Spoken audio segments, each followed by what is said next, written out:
ನಾನು ಡಾಕ್ಟರ್ ಪ್ರತಾಪ್ ಕುಮಾರ್ ಕಸ್ತೂರ್ಬಾ ಹಾಸ್ಪಿಟಲ್ನಲ್ಲಿ department of reproductive medicine and surgery ಅಂತ ಅದರಲ್ಲಿ ಹೆಡ್ ಆಗಿದ್ದೇನೆ. ಮಾರ್ಕ್ ಅಂತ ಮಣಿಪಾಲ್ ಅಸಿಸ್ಟೆಡ್ ರೀಪ್ರೊಡಕ್ಷನ್ ಸೆಂಟರ್ ಅದರಲ್ಲೂ ಹೆಡ್ ಆಗಿದ್ದೇನೆ. ಈ ದಿನ ಗಂಡ ಹೆಂಡತಿ 1 ವರ್ಷ ಆದಮೇಲೆ ಮಕ್ಕಳಾಗಲಿಲ್ಲ ಅಂತ ಬರ್ತಾರೆ. ಅದು ಯಾಕೆ ಆಗೋದಿಲ್ಲ ಅಂತ ಹೇಳಿದರೆ, ಈಗ ಒಂದು 10 ಗಂಡಸು ಹೆಂಗಸು ಮದುವೆ ಆದಮೇಲೆ 9 ಜನರಿಗೆ ಏನಾಗಲ್ಲ, ಅವರಿಗೆ ಪ್ರೆಗ್ನೆನ್ಸಿ ಗರ್ಭಿಣಿ ಆಗತ್ತೆ.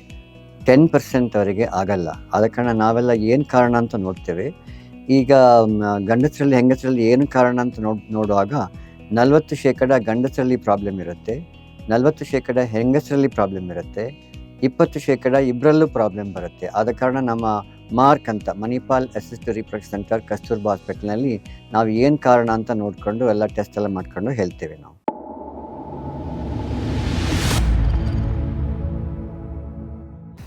ಇವಾಗ ಗಂಡ ಹೆಂಡತಿಯವರು ಒಟ್ಟಿಗಿರುವಾಗ ಸಂಭೋಗ ಆದಮೇಲೆ ಆ ಗಂಡಸರ ವೀರ್ಯಾಣುಗಳು ಒಳಗೆ ಹೋಗಬೇಕು. ಒಳಗೆ ಹೋಗಿಬಿಟ್ಟು ಗರ್ಭಕೋಶಕ್ಕೆ ಬಂದು ಅಲ್ಲಿಂದ ನಾಳಕ್ಕೆ ಬರುತ್ತೆ, ಟ್ಯೂಬ್ ಅಂತ ಹೇಳ್ತೇವೆ. ಅಲ್ಲಿಂದ ಇಲ್ಲಿ ಅಂಡಾಶಯ ಇಲ್ಲಿರುತ್ತೆ, ಅದರಲ್ಲಿ ಮೊಟ್ಟೆ ಇರುತ್ತೆ. ಈ ಮೊಟ್ಟೆ ಹೊರಗೆ ಬಂದು ನಾಳದಲ್ಲಿ ಸೇರಬೇಕು. ಸೊ ಗಂಡಸರ ವೀರ್ಯಾಣುಗಳು ಹೆಂಗಸರ ಅಂಡಾಣು ಸೇರೋದು ನಾಳದಲ್ಲಿ, ಆ ಸಣ್ಣ ಟ್ಯೂಬ್ ಅಂತ ಹೇಳ್ತೇವೆ ನಾವು. ಅಲ್ಲಿ ಸೇರಿಬಿಟ್ಟು ನಾವು ಅದನ್ನು ಇಲ್ಲಿಗೆ ಗರ್ಭಕೋಶಕ್ಕೆ ಅದು ದುಡ್ಕೊಂಡು ಬಿಟ್ಟು ಗರ್ಭಿಣಿ ಆಗುತ್ತೆ. ಆದ ಕಾರಣ ನಾವು ಡಾಕ್ಟರ್ಸ್ ಆಗಿ ನೋಡ್ತೇವೆ ಏನು ಕಾರಣ ಅಂತ ನೋಡ್ತೇವೆ. ಇವಾಗ ಗಂಡಸರಲ್ಲಿ ತುಂಬ ಕಡಿಮೆಯಾಗಿ ವೀರ್ಯಾಣುಗಳಿದ್ದರೆ ಅದನ್ನು ನಾವು ಜಾಸ್ತಿ ಮಾಡಲಿಕ್ಕೆ ಮದ್ದು ಕೊಡ್ತೇವೆ.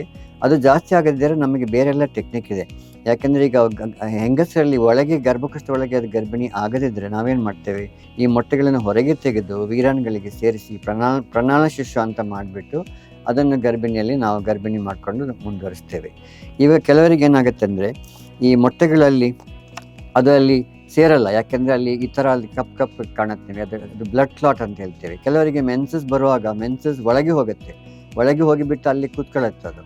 ಆದ ಕಾರಣ ಅಂಡಾಶಯದ ಮೇಲೆ ಕೂತ್ಕೊಂಡ್ಮೇಲೆ ನಾವು ಎಂಡೋಮೆಟ್ರಿಯೋಸಿಸ್ ಅಂತ ಹೇಳ್ತೇವೆ ನಮ್ಮ ಮೆಡಿಕಲ್ ಟರ್ಮಿನಾಲಜಿಯಲ್ಲಿ. ಮುಟ್ಟಂದರೆ ಹೊರಗೆ ಬರಬೇಕು, ಮುಟ್ಟು ಒಳಗೆ ಹೋಗಿ ಕೂತ್ಕೊಂಡ್ರೆ ಅದು ಮುಟ್ಟಾಗತ್ತೆ ಅಲ್ಲಿ ಸಹ. ಅದನ್ನೇ ನಾವು ಎಂಡೋಮೆಟ್ರಿಯಸ್ ಅಂತ ಹೇಳ್ತೇವೆ.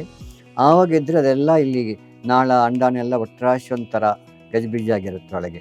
ಅದನ್ನು ನಾವು ನೋಡಲಿಕ್ಕೆ ಟೆಲಿಸ್ಕೋಪ್ ದೂರಬೀನಲ್ಲಿ ಹಾಕಿಬಿಟ್ಟು ನೋಡಿ ಅದನ್ನು ಸರಿ ಮಾಡ್ಬೋದು. ಅದನ್ನು ತೆಗೆದುಬಿಟ್ಟು ಸರಿ ಮಾಡ್ತೇವೆ. ಒಂದೊಂದು ಸತಿ ಏನಾಗ್ತದೆ ಅಂದರೆ, ಈ ಥರ ಫೈಬ್ರಾಯ್ಡ್ ಅಂತಿರುತ್ತೆ, ಇಲ್ಲಿ ಮಯೋಮಾ ಅಂತಿರುತ್ತೆ, ಇಲ್ಲಿ ಗೆಡ್ಡೆಗಳಿರುತ್ತೆ. ಆ ಗೆಡ್ಡೆಗಳಿಗೆ ಫೈಬ್ರಾಯ್ಡ್ ಅಂತ ಹೇಳ್ತೇವೆ. ಮಯೋಮಾ ಇನ್ನೊಂದು ಹೆಸರಿದೆ. ಈಗ ಗರ್ಭಕೋಶದಲ್ಲಿ ಮಾಂಸಗಳಿದೆ, ಮಾಂಸಲ್ಲಿ ದಪ್ಪ ಆಗುತ್ತೆ.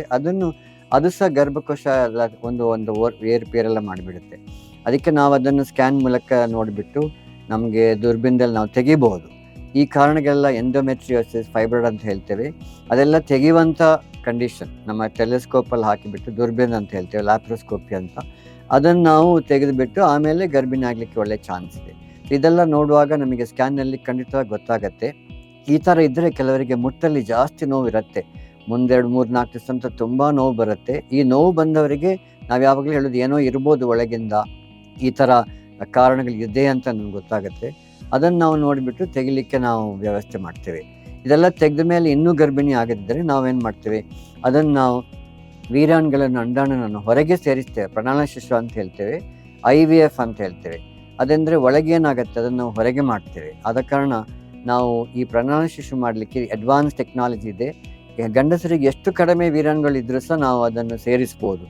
ಹೆಂಗಸರಿಗೆ ಏನಾಗುತ್ತೆ, 35 ವರ್ಷ ಆದಮೇಲೆ ಅವರ ಮೊಟ್ಟೆಗಳು ಕಡಿಮೆ ಆಗುತ್ತೆ. ಆದ ಕಾರಣ ನಾನು ಯಾವಾಗಲೂ ಹೇಳಿದೆ, 25ರಿಂದ 35 ವರ್ಷದೊಳಗೆ ಗರ್ಭಿಣಿಯನ್ನು ಪ್ರಯತ್ನ ಮಾಡಬೇಕು.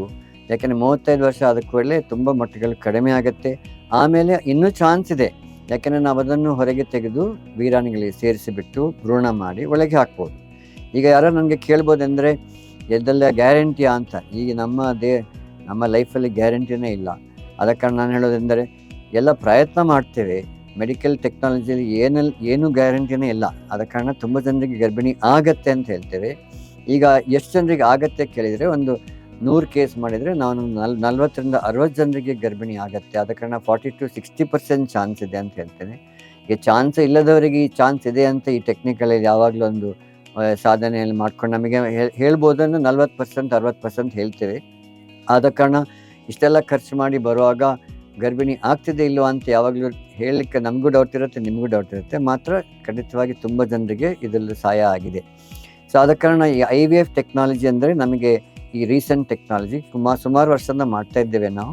ಅದರಲ್ಲಿ ತುಂಬ ಜನರಿಗೆ ಭ್ರೂಣ ಬರುತ್ತೆ. ಭ್ರೂಣ ಮಾಡಿದ ಮೇಲೆ ಹಾಕ್ತೇವೆ. ಅದಕ್ಕೆ ಕೆಲವೆಲ್ಲ ಟೆಕ್ನಿಕ್ಗಳೆಲ್ಲ ನಮ್ಮ ಇನ್ಫರ್ಟಿಲಿಟಿ ಅಂತ ಹೇಳ್ತೇವೆ. ಫರ್ಟಿಲಿಟಿ ಎನ್ಹ್ಯಾನ್ಸ್ ಮಾಡುತ್ತೆ, ಅಂದರೆ ಇನ್ನೂ ಜಾಸ್ತಿ ಸಕ್ಸಸ್ ಕೊಡುತ್ತೆ ಅಂತ ಹೇಳ್ತೇವೆ ನಾವು. ಸಾದ ಕಾರಣ ಬಂಜಿತನ ಅಂತ ಹೇಳ್ತೇವೆ, ಇನ್ಫರ್ಟಿಲಿಟಿ ಅಂತ ಹೇಳ್ತೇವೆ. ಅವರಿಗೆ ತುಂಬ ಜನರಿಗೆ ಗರ್ಭಿಣಿ ಬರುತ್ತೆ. ಅದಕ್ಕೆ ಈ ಥರ ಇದೆಲ್ಲ ವ್ಯವಸ್ಥೆ ಮಾಡಬೇಕಾದ್ರೆ ನಾವು ಫಸ್ಟಿಗೆ ಸ್ಕ್ಯಾನ್ ಮಾಡ್ತೇವೆ, ದುರ್ಬೀನ್ ಮಾಡಿ ನೋಡ್ತೇವೆ, ಎಲ್ಲ ಮಾಡಿಬಿಟ್ಟು ಅಲ್ಟಿಮೇಟ್ಲಿ ಕಡೆಗೆ ನಾವು ಮಾಡೋದೇನೆಂದರೆ ಪ್ರಣಾಳ ಶಿಶು ಅಂತ ನಾವು ಮಾಡ್ತೇವೆ. ಇವಾಗ ಎಲ್ರಿಗೂ ಕೆಲಸ ಮಾಡಬೇಕು, ಕಾರ್ಪೊರೇಟ್ ಕೆಲಸ, ಹಾಸ್ಪಿಟಲ್ ಕೆಲಸ ಅಂತ ಹೆಂಗಸರಿಗೆ ಅವರ ಪ್ರಾಯ 25 ವರ್ಷ ಆದರೂ ಮತ್ತು ಆವಾಗಷ್ಟೇ ಅವರಿಗೆಲ್ಲ ಕಲ್ತು ಜಾಬ್ ಸಿಗುತ್ತೆ. ಇನ್ನೊಂದು 10 ವರ್ಷ ಬೇಡ, 8 ವರ್ಷ ಬೇಡ ಅಂತ ಹೇಳ್ತಾರೆ. ಆವಾಗ ನಾನೇಂತ ಹೇಳಿದರೆ ಖಂಡಿತವಾಗಿ ಮುಂದೆ ಹಾಕ್ಬೋದು, ಯಾಕೆಂದರೆ ನಮ್ಮ ಪ್ರೊಫೆಷನ್ ಇಂಪಾರ್ಟೆಂಟ್ ಇದೆ. ಬಟ್ ನಮಗೀಗ 25 ವರ್ಷದಲ್ಲಿ ನಾವು ಇನ್ನೂ ಮದುವೆ ಆಗಿಲ್ಲ, ಇನ್ನು ಮದುವೆ ಆಗೋದು 10 ವರ್ಷ ನಂತರ ಅಂತೇಳಿ ಅದು ತಪ್ಪು. ಕೂಡಲೇ ಸಣ್ಣ ಪ್ರಾಯದಲ್ಲಿ ಮದುವೆ ಆಗಬೇಕು. ಬಟ್ ಆ ಮದುವೆ ಆಗಲಿಲ್ಲ ಅಂತ ಕಂಡ್ರು ನಾವೇನು ಮಾಡ್ತೀವಿ, ಈಗ ಈ ಸಣ್ಣ ಹುಡುಗಿಯರಿಗೆ 25 ವರ್ಷದವರಿಗೆ ಮದುವೆ ಆಗಿಲ್ಲ ಅಂಥವ್ರದ್ದು ಮೊಟ್ಟೆಗಳು ನಾವು ತೆಗಿತೇವೆ. ಅವರಿಗೆ ಇಂಜೆಕ್ಷನ್ಸ್ ಎಲ್ಲ ಕೊಟ್ಟು ಮೊಟ್ಟೆಗಳನ್ನು ಜಾಸ್ತಿ ಮಾಡಿ ಅದನ್ನು ಸ್ಕ್ಯಾನ್ ಮೂಲಕ ತೆಗೆದು ಒಳಗಿಡ್ತೇವೆ, ಫ್ರೀಸ್ ಮಾಡ್ತೇವೆ. ಆದ ಕಾರಣ ಅದೊಂದು ಎಲ್ಲರಿಗೂ ಗೊತ್ತಿರಬೇಕು. ಯಾಕೆಂದರೆ ಈ ಕಾಲದಲ್ಲಿ ನಾವು ಮದುವೆ ಮೊದಲೇ ಮೊಟ್ಟೆಗಳಲ್ಲಿ ತೆಗೆದಿಟ್ಕೊಳ್ಬೋದು. ಆಮೇಲೆ ಮದುವೆ ಆದಮೇಲೆ ಎಷ್ಟು ವರ್ಷಕ್ಕಾದರೂ ಪರವಾಗಿಲ್ಲ, ಅವಳಿಗೆ 30 ವರ್ಷಕ್ಕೆ ಮದುವೆ ಆದರೆ ಸಹ ಅವಳದ್ದು 25 ವರ್ಷ ಮೊಟ್ಟೆಗಳಿರುತ್ತೆ. ಅದನ್ನು ಆಮೇಲೆ ಅವಳ ಗಂಡಂದು ವೀರ್ಯಾಣುಗಳು ಸೇರಿಸಿಬಿಟ್ಟು ಭ್ರೂಣ ಮಾಡ್ಬೋದು. ಅದೊಂದು ರೀಸೆಂಟ್ ಅಡ್ವಾನ್ಸ್ಮೆಂಟ್ ಆಗಿದೆ. ಇನ್ನೊಂದೆಂದರೆ, ಈ ಥರ ನಮ್ಮ ಕೆಲಸದಲ್ಲಿ ಎಲ್ರಿಗೂ ಸ್ಟ್ರೆಸ್ ಇದೆ, ಸ್ಟ್ರೆಸ್ ಇಲ್ಲದವರು ಇಲ್ಲ ಅಂತ ಹೇಳ್ತೇನೆ. ಆ ಸ್ಟ್ರೆಸ್ ಇದ್ದರೂ ಅದ ಕಾರಣ ಮೊಟ್ಟೆಗಳು ಸರಿಯಾಗಿ ರಿಲೀಸ್ ಆಗಲ್ಲ. ಅದಕ್ಕೀಗ ತುಂಬ ಬೆಳಗಿಂದ ರಾತ್ರಿ ಕೆಲಸ ಮಾಡೋದು, ಮನೆಗೆ ಬರುವಾಗ ನಿದ್ರೆ ಮಾಡೋದು ಸಾಕಾಗಿರುತ್ತೆ ಹೇಳ್ತೇವೆ. ಅದೆಲ್ಲ ಸ್ಟ್ರೆಸ್. ಅದ ಕಾರಣ ಏನಾದ್ರು ಒಂದು ಡಿಸ್ಟ್ರೆಸ್ ಮಾಡ್ಕೊಳ್ಬೇಕು. ನಿಮ್ಮಲ್ಲಿ ಒಂದು ಮನಸ್ಸೆಲ್ಲ ಸ್ಟ್ರೆಸ್ಸಲ್ಲಿ ಇರಬಾರ್ದು ಯಾವಾಗಲೂ. ಅದನ್ನು ನಿಮಗೆ ಯೋಗ ಮಾಡ್ಬೋದು, ಎಂತ ಸಹ ಮಾಡ್ಬೋದು.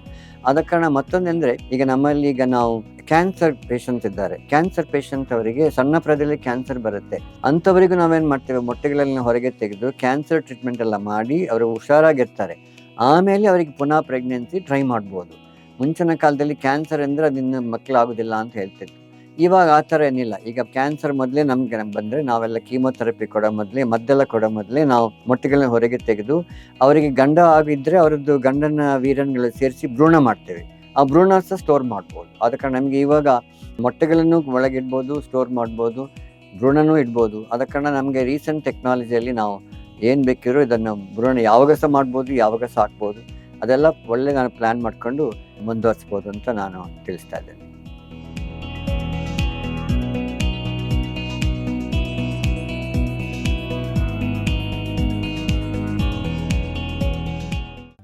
ಜಗವನ್ನೇ ಅಂಗೈಲಿ ನೋಡಿ ಜನಮನದ ಈ ಜೀವನ